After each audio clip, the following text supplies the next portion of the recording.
ছেলে মেয়েগুলোকে মা পড়াতে হবে। রোজা রাখবেন, আমি আপনাদের বলে যাচ্ছি, পয়সা নাই, রোজা রাখবেন। কি বলছি মা, বুঝতে পেরেছেন? অর্থের অভাবে পড়াতে পারছে না, রোজা রাখবেন, খাবেন না সারাদিন, তাও ছেলে মেয়েগুলোকে পড়ান। আর নাহলে আজকে একটা তামান্না গেছে, দেখবেন পুরো গ্রামটা শেষ করে দেবে। আমাদেরকে দিয়ে আমাকে মারাবে, বাইরের লোক আসবে না মারতে আমাকে দিয়ে আমার লোকই মারাবে, কারণ আমার শিক্ষা কম। আমার ছেলের হাতে লাঠি তুলে দিলে সহজ হবে।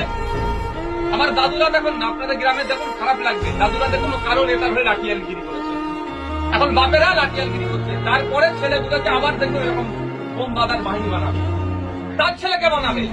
আর নেতার ছেলে তুমি নেতা ছিলেন এমএলএ, তার মেয়ে এমএলএ হয়ে গেল, তার ছেলে মেয়ে দেখবেন আবার ভিতরে মেলে হবে। আপনার ছেলেগুলো কোথায়? জেলে যাবে, নাহলে রাতে অন্ধকারে মশার কামড়ে খেয়ে কবরস্থানে লুকোতে যাবে, পুলিশ তারা কাটাবে।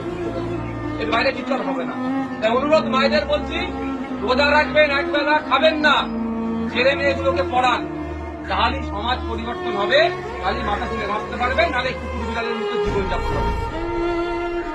এর বাইরে কিছু হবে না, কুকুর বিড়ালের মতো জীবনযাপন হবে।